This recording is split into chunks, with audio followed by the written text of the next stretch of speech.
Hola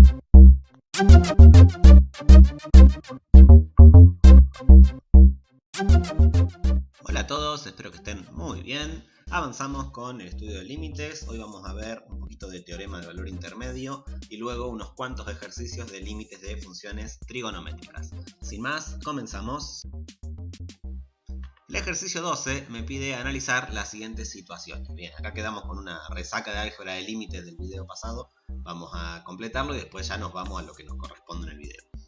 Primero, si no existen los límites cuando x tiende a de f de x y el límite cuando x tiende a de g de x, o sea, no existen los límites de estas funciones cuando x tiende a, ¿puede existir el límite cuando x tiende a de la suma de las dos funciones? ¿O puede existir el límite cuando x tiende a del producto de las dos funciones?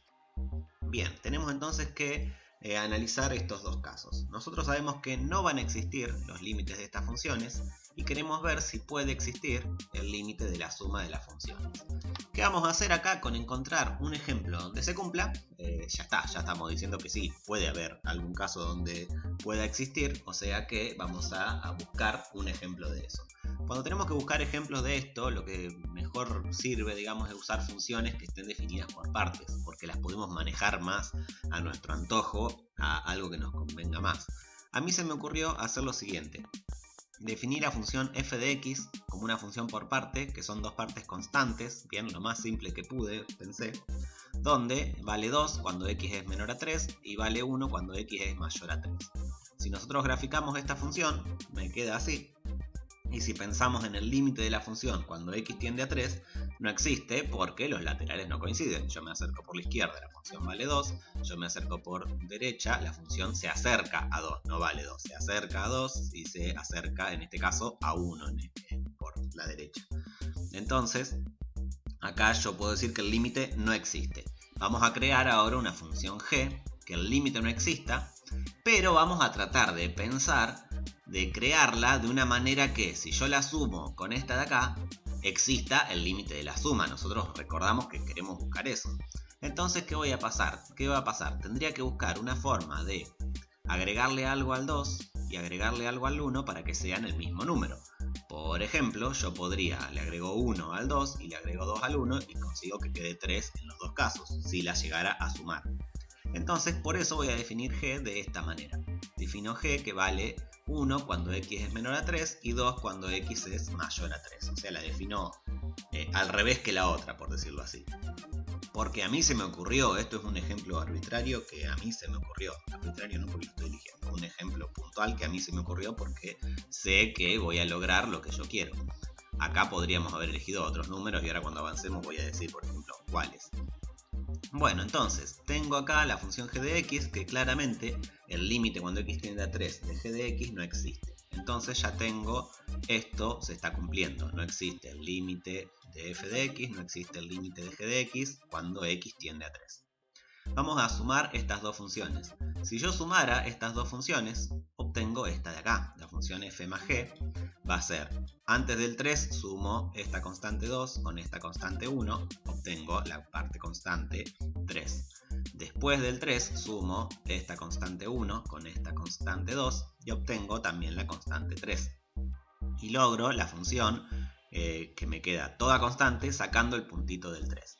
¿Por qué saqué el puntito del 3? Porque yo acá, a propósito, no lo definí bien para que vean que se puede hacer sin necesidad de poner menor igual o mayor igual en alguno de los dos. El límite acá no existe, y acá el límite sí va a existir porque por un lado y por el otro se acerca.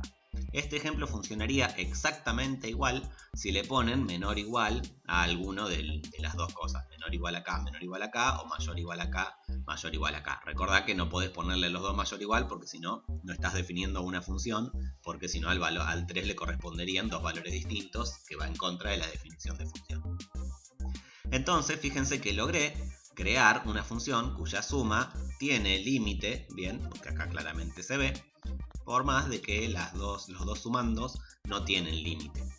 Por lo tanto, entonces esto ya me queda resuelto, entonces puede existir, sí, puede existir, listo.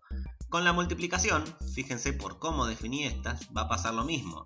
Si yo me paro antes del 3, hago 2 por 1, o sea, me queda 2. Y si me paro después del 3, hago 1 por 2, o sea, este 1 constante por este 2 constante, y también me queda 2.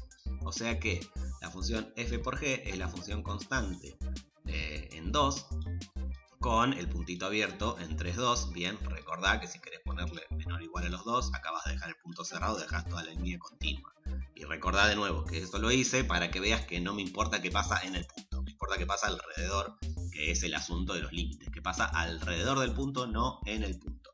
Bien, entonces acá el límite cuando x tiende a 3 de la multiplicación me da 2, o sea que existe. Entonces, ¿puede existir el límite? Sí, puede existir también, por más de que estas dos no existan. Y ahí tenemos todo el punto A hecho. Vamos. El B. Si existen los límites cuando x tiende a de f de x y también el límite cuando x tiende a de f de x más g de x. ¿Debe existir el límite cuando x tiende a de g de x? Bien, esta en vez de hacerla gráficamente, porque si la empezamos a hacer, podés empezar siempre, se recomienda que empieces probando gráficamente con distintos tipos de funciones, a ver qué pasa.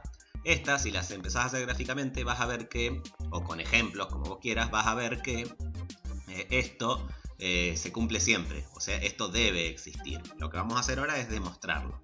Como existen este límite y este límite, yo puedo decir, por ejemplo, que el límite cuando x tiende a de f de x va a ser L1. Bien, lo que se le suele poner al resultado del límite siempre es L algo, L1 en este caso. Y el límite de la suma lo vamos a poner como L2. O sea, existen, entonces van a tener un valor, L1 y L2. ¿Qué voy a hacer ahora? Yo voy a tratar de formar g de x. Para formar el límite cuando x tiende a de g de x, yo tendría que a este límite restarle este. ¿Qué es lo que voy a plantear? Voy a plantear L2 menos L1. Si yo hago L2 menos L1, que va a ser un valor, porque si esto es un valor real y esto es un valor real, la resta de los dos valores va a ser real. Eso lo voy a transcribir como L2, todo esto, menos L1, todo esto, que es lo que puse acá.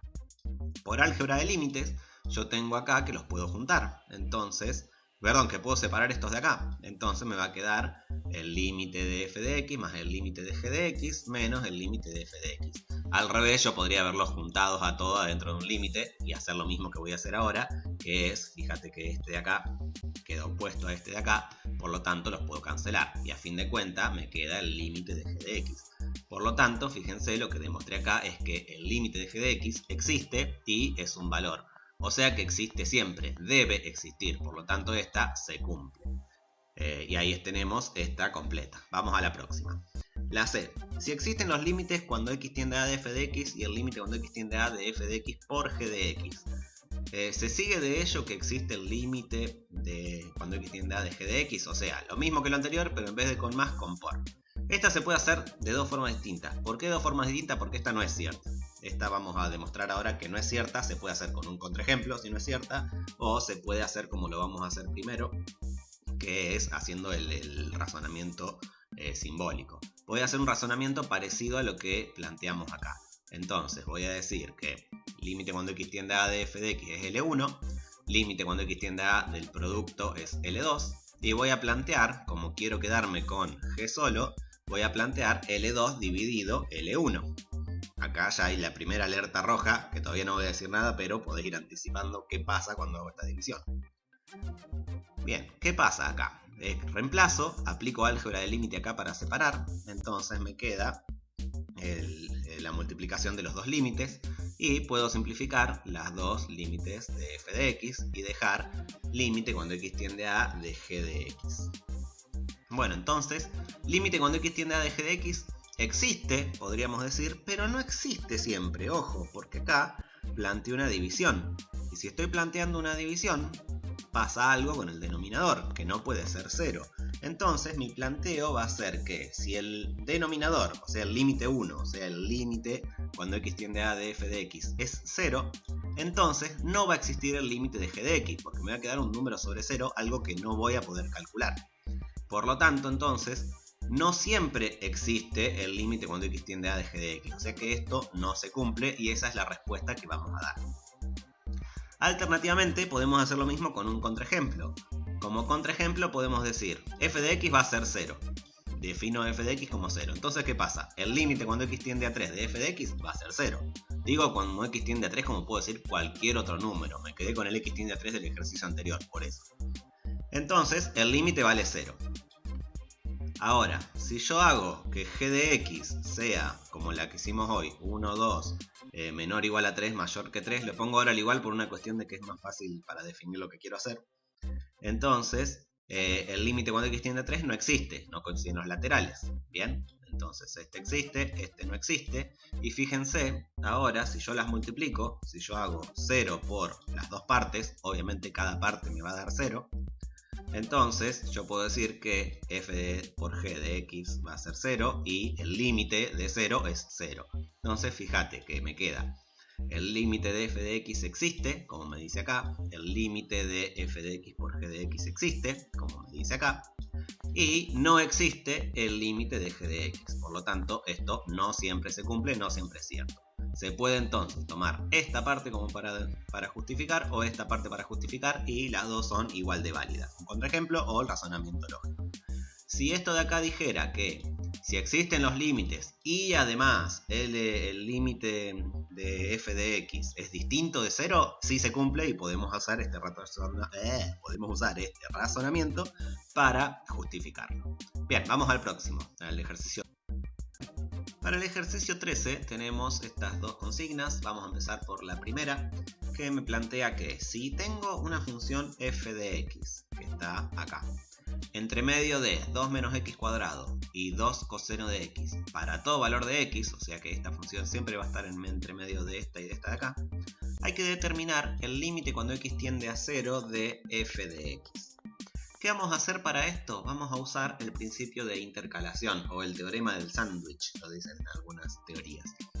Este principio me dice lo siguiente: si yo tengo una función entre medio de 2, g y h, en un entorno reducido de a, yo voy a poder decir si además g de x, g del límite cuando x tiende a de g de x y de h de x es el mismo valor, existe y es el mismo valor, voy a poder decir que el límite de la función que está en el medio va a ser igual a L también, va a ser igual al mismo que los otros dos. O sea, tengo una función entre medio de otras dos funciones, el límite de la función del medio es igual al límite de las otras dos funciones si ese límite existe y es igual entre sí, entre g y h, por decirlo de esa manera. Bien, ¿cómo vamos a usar el principio de intercalación acá? Primero tenemos que ver que se cumplen los dos postulados, las dos proposiciones. Vamos a esta de acá. Yo tengo que f de x está entre medio de estas dos, esta vendría a ser g, esta vendría a ser h, para todo x. O sea, si está entre medio para todo x, va a existir un entorno reducido de centro a, bien, que en este caso a vale 0, va a existir un entorno reducido de centro 0, radio delta, un radio delta cualquiera, que cumpla eso. O sea que esto de acá se cumple, la primera proposición la tenemos. Luego tenemos que buscar el límite de g de x, que sería el límite de esto, el límite de h de x, que sería el límite de esto. Y si ambos límites son iguales, voy a poder decir que el límite de f de x va a ser el mismo valor. Para el límite cuando x tiende a 0 de 2 menos x al cuadrado, vamos a reemplazar, haciendo la técnica del reemplazo, y me queda 2 menos 0 cuadrado, que es 2. Para el límite de 2 por coseno me va a quedar 2 por coseno de 0, que es 2 por 1, que sería 2. Y una vez que tengo estos dos que se cumplen, puedo decir que cumplen todo lo que requiere el principio de intercalación. Luego, el límite de f de x es igual a 2, cuando x tiende a 0. Y ahí tenemos el a resuelto. El b me dice ahora que tengo una función f de x entre una función g y h para todo x distinto de 2, o sea, en todo el dominio menos en el 2. Y el límite cuando x tiende a 2 de g de x es igual al de h, que es igual a menos 5. Y vamos a decir si, o nos pregunta si se puede concluir algo acerca de los valores de f, g y h en x igual a 2. Es posible que f de 2 sea igual a 0, y si es posible que el límite cuando x tiende a 2 de f de x sea igual a 0, justificando obviamente todas las respuestas. ¿Qué vamos a hacer? Vamos primero a usar con los datos que tenemos, ver qué podemos hacer del principio de intercalación. Como queremos el límite cuando x tiende a 2 y la función existe para toda x distinta de 2, yo puedo tomar un entorno reducido de centro 2, porque el entorno reducido no está tomando justamente al centro. Y recordamos que el límite no me importa qué pasa en el punto, me importa qué pasa alrededor. Así que nos viene bárbaro justo que esté definida así.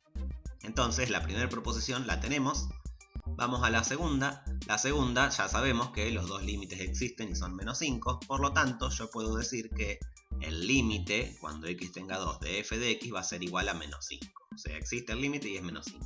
Eso no es nada de lo que me pregunta el ejercicio, pero me va a servir para responder las preguntas. Por ejemplo, la última que me dice, ¿es posible que el límite cuando x tiende a 2 de f de x sea igual a 0? No, ¿por qué? Porque es menos 5 y el límite es único. Tenemos la propiedad de la unicidad del límite que me dice que el límite, si existe, es único. Entonces, si descubrimos que el límite es menos 5, o demostramos, no descubrimos que el límite es menos 5, no va a ser 0, entonces esta última no se cumple. Luego me pregunta si se puede concluir algo acerca de los valores de f, g y h en x igual a 2. Y acá recordamos lo más importante del límite. No me importa qué pasa en x igual a 2, lo que me importa es qué pasa cerca del 2.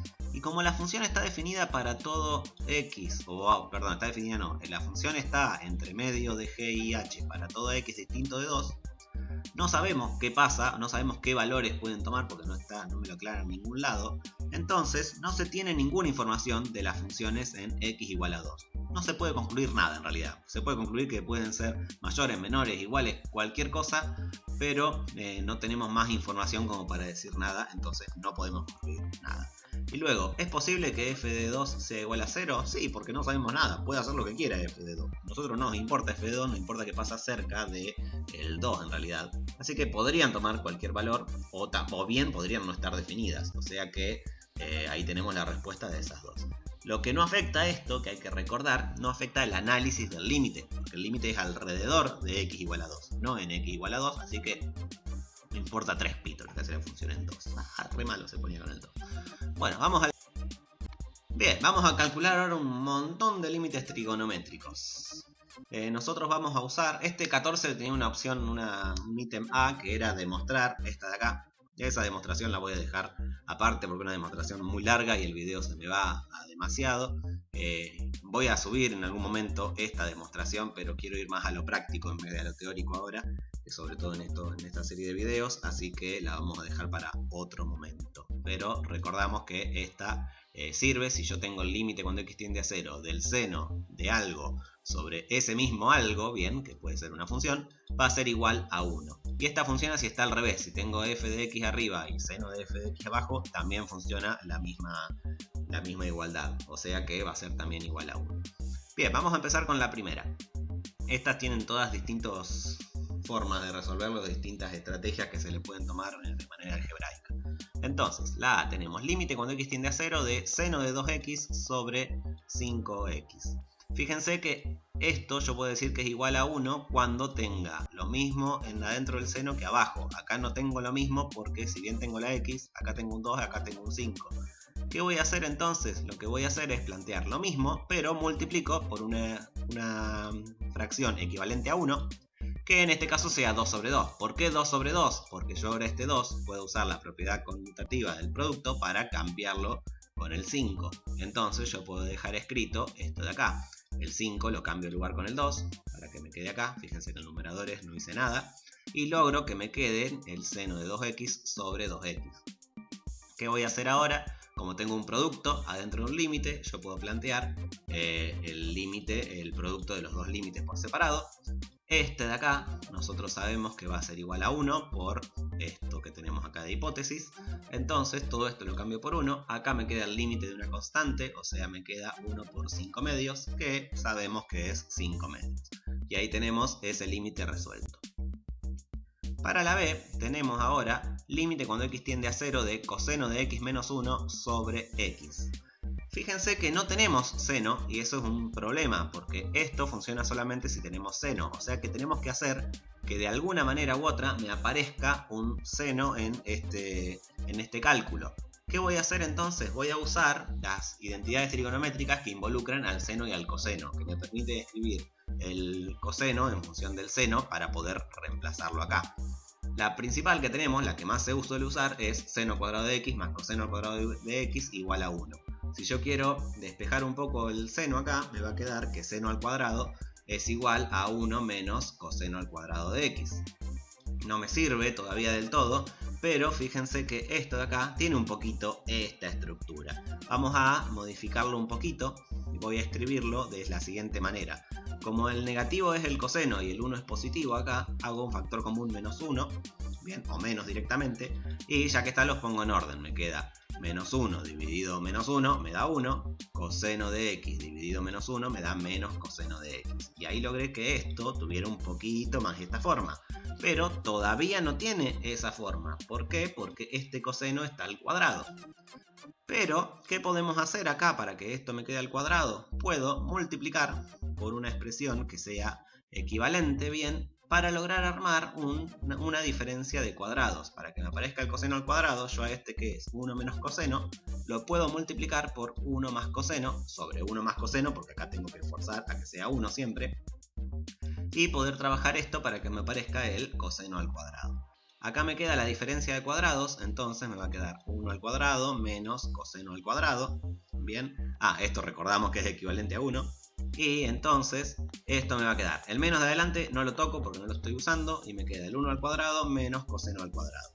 1 al cuadrado sabemos que es 1, entonces todo esto lo puedo cambiar por seno al cuadrado. Bien, ¿por qué? Porque 1 menos coseno al cuadrado es seno al cuadrado. Y el menos este queda porque estaba acá. Abajo no hice nada, solamente puse x por 1 más coseno de x, así sin resolver. Y fíjense que ya logré que me aparezca seno acá, entonces ya puedo trabajar un poquito si tengo seno. ¿Qué voy a hacer acá? Voy a separar esto de una manera que me quede seno de algo sobre eso mismo. Como acá tengo seno al cuadrado, es como si tuviera seno de x por seno de x. Bien, el menos lo dejo en el lado que no voy a usar para esto de acá.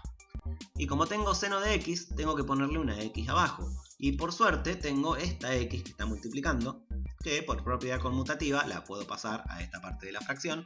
Entonces logré que me quede esto, que vendría a ser los restos, y esto, seno de x sobre x, que es lo que me va a permitir ahora cambiarlo por 1, una vez que lo separe en dos límites distintos.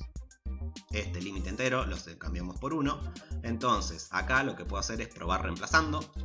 Me queda seno de 0 sobre 1 más coseno de 0. Seno de 0 es 0, coseno de 0 es 1, entonces me queda 0 sobre 2, porque acá es 1 más 1, y entonces sería 0 por 1, que me da como resultado 0. Una cosa que no dije todavía en ninguno de estos.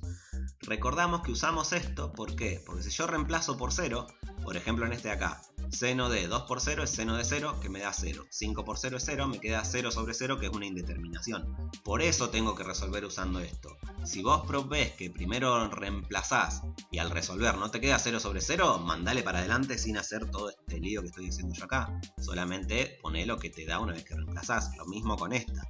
Acá me queda coseno de 0, que es 1, menos 1, 0, sobre 0. 0 sobre 0, sí o sí lo tengo que salvar, entonces hago todo este procedimiento que hice acá.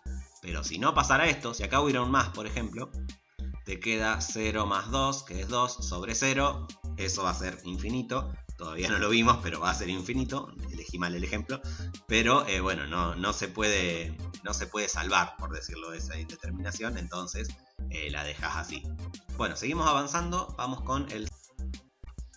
Para el c, nosotros tenemos el límite cuando x tiende a 0 de seno de a por x sobre seno de b por x. Comprobamos rapidito que esto es una indeterminación. Si yo reemplazo la x por 0, me queda a por 0, que es 0. Seno de 0 es 0.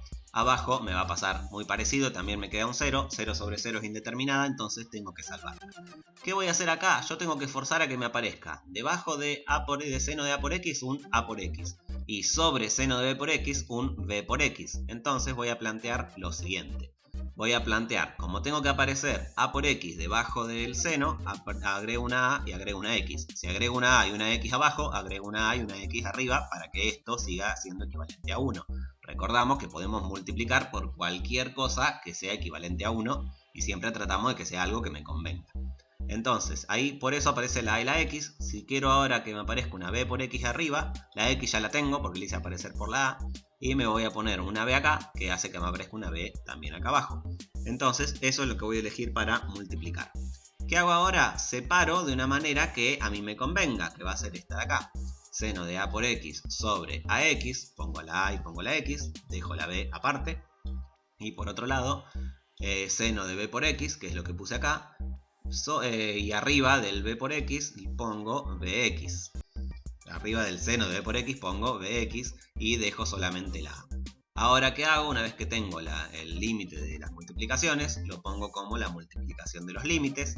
Y este va a ser 1, este va a ser 1, y este, como es una constante, va a ser A sobre B. Por lo tanto, todo eso me da A sobre B. Y ahí tenemos el C completito. Vamos al D. Este D tiene una vueltita de tuerca importante, porque de nuevo nos encontramos con un coseno. Tenemos que hacer que acá me aparezca un seno, pero además, recuerden que funciona cuando X tiende a 0, y acá X no tiende a 0. Tenemos que primero hacer que X tienda a 0. ¿Cómo vamos a hacer acá? Vamos a usar un método que es el método de cambio de variables. ¿Qué voy a hacer? Voy a inventar una variable que me convenga. En este caso, siempre vamos a tratar de que sea una variable que haga que uno de los numerador o denominador sea 0. Y como acá tengo x menos pi sobre 2, voy a centrarme en este de acá. Voy a inventar una letra u que va a ser igual a x menos pi sobre 2. Entonces, u va a ser x menos pi sobre 2, es esto de acá. Bueno, y ahora voy a escribir todo este límite en función de u. ¿Qué pasa? Si yo tengo que x tiende a un medio, porque me lo dice este límite, si x se acerca a un medio, bien, entonces un medio menos un medio, pi sobre 2. Si x se acerca a pi sobre 2, esto se acerca a pi sobre 2 y le resto siempre pi sobre 2, esta u se va a acercar a 0, o sea que u tiende a 0. Cuando x tiende a pi sobre 2, u tiende a 0. Bien, recordad que acá podés pensar que esto está cada vez más cerquita a pi sobre 2, por lo tanto este resultado va a estar cada vez más cerquita a 0. Entonces acá tenemos para ver cómo cambiamos el límite acá. Por otro lado, ya que hicimos la u, hicimos acá el tiende, vamos a despejar esta x para poder luego cambiar acá la x del coseno. Entonces voy a decir que x va a ser igual a u más pi sobre 2. Está bien, u más pi sobre 2 porque este pi sobre 2 lo paso sumando y listo, me queda así. Bueno, una vez que tenemos estos tres, vamos a volver acá y lo vamos a reemplazar. Fíjense que me queda x tendiendo a pi sobre 2, lo dije que lo cambio por u tendiendo a 0. Logro el tendiendo a 0 que necesitaba. Coseno de u más pi sobre 2 me aparece porque la x la cambio por u más pi sobre 2, es lo que cambio acá con verde. Y x menos pi sobre 2 lo cambio por u porque es lo que definí hoy como variable. Fíjense que esto entonces ya tiene un poquito más de color parecido a este, pero todavía me falta que acá me aparezca un seno. ¿Qué voy a hacer? Voy a usar otra identidad trigonométrica, que es la identidad trigonométrica del coseno de la suma de dos ángulos. Entonces yo tengo el coseno de u más pi sobre 2, con esa identidad trigonométrica me queda, si yo tengo el coseno de una suma, me queda el coseno del primer sumando por el coseno del segundo sumando, menos el seno del primer sumando por el seno del segundo sumando. Esto, lamentablemente, te los vas a tener que aprender o repasar si no te acordás las identidades trigonométricas. Tenelas a mano porque se usan un montón en el cálculo de límites trigonométricos. Siempre cuando aparezca un coseno, empezá a renegar porque va a tener que usar alguna de estas o la que usamos anteriormente de seno al cuadrado más coseno al cuadrado. Bueno, entonces, ¿qué pasa acá? Pi sobre 2 recordamos que es el ángulo de 90. Coseno de 90 me da 0, o sea, todo este término se anula, porque me queda coseno de u por 0, genial, se me va todo. Seno de 1 no puedo hacer nada, y seno de 90 me da 1, o sea que todo esto es menos seno de u. Por lo tanto, vuelvo al cálculo principal y reemplazo esto por menos seno de u. Y fíjate que esto es lo mismo prácticamente que esto. Tengo este menos que lo podría sacar del límite y directamente decir que todo esto me da menos 1. Bien, el límite de seno de u sobre u es 1 y el menos que tenía delante, digamos que lo saqué antes y dejo ahí el menos 1 y tenemos este límite resuelto. Repito, este por ahí es el más difícil de ver cómo lo puedo hacer. No, tenemos más difíciles después más adelante, pero porque usamos identidades trigonométricas que por ahí no estamos acostumbrados a usar, así que te recomiendo que tengas la tablita de las identidades trigonométricas a mano, porque siempre vienen en esta, siempre en algún momento las tenés que usar. Bueno, vamos al próximo. Para el ejercicio E tenemos el límite cuando x tiende a 0 de 6x al cuadrado por cotangente de x por cosecante de 2x, y lo primero que tenemos que hacer acá es, siempre que tenemos razones trigonométricas que no sean seno o coseno, es llevar todo lo más rápido posible a senos y cosenos. La cotangente, si vamos a la tablita que te pedí que tuvieras a mano de razones trigonométricas, la podés escribir como coseno sobre seno, y la cosecante como 1 sobre seno. ¿Qué es lo que vamos a hacer? Entonces me queda, en vez de cotangente, coseno de x sobre seno de x, y en vez de cosecante de 2x, 1 sobre el seno de 2x. Acá logré que me aparecieran senos, entonces voy a tratar Entonces voy a tratar de... Ay, Dios, qué tonto. Voy a tratar de que me quede con su respectivo argumento en el numerador a cada uno de estos denominadores. Como tengo seno de x, yo quiero darle uno de estos de x al cuadrado, lo voy a poner acá arriba. Como tengo seno de 2x, el 6 lo voy a separar en 3 por 2, le voy a poner el 2 arriba, y la x que me quedó sin dar la voy a poner acá. Entonces me va a quedar 3 por coseno de x, que ese son el coseno este que lo puse acá adelante, el 3 que me quedó de separar el 3 en 3 y 2, y luego la x al cuadrado que me quedó con una x acá y otra x acá. Y fíjense que logré que esto y esto me quedaran de la forma para poder decir luego, cuando separo esto en 3 límites, poder decir que este y este valen 1.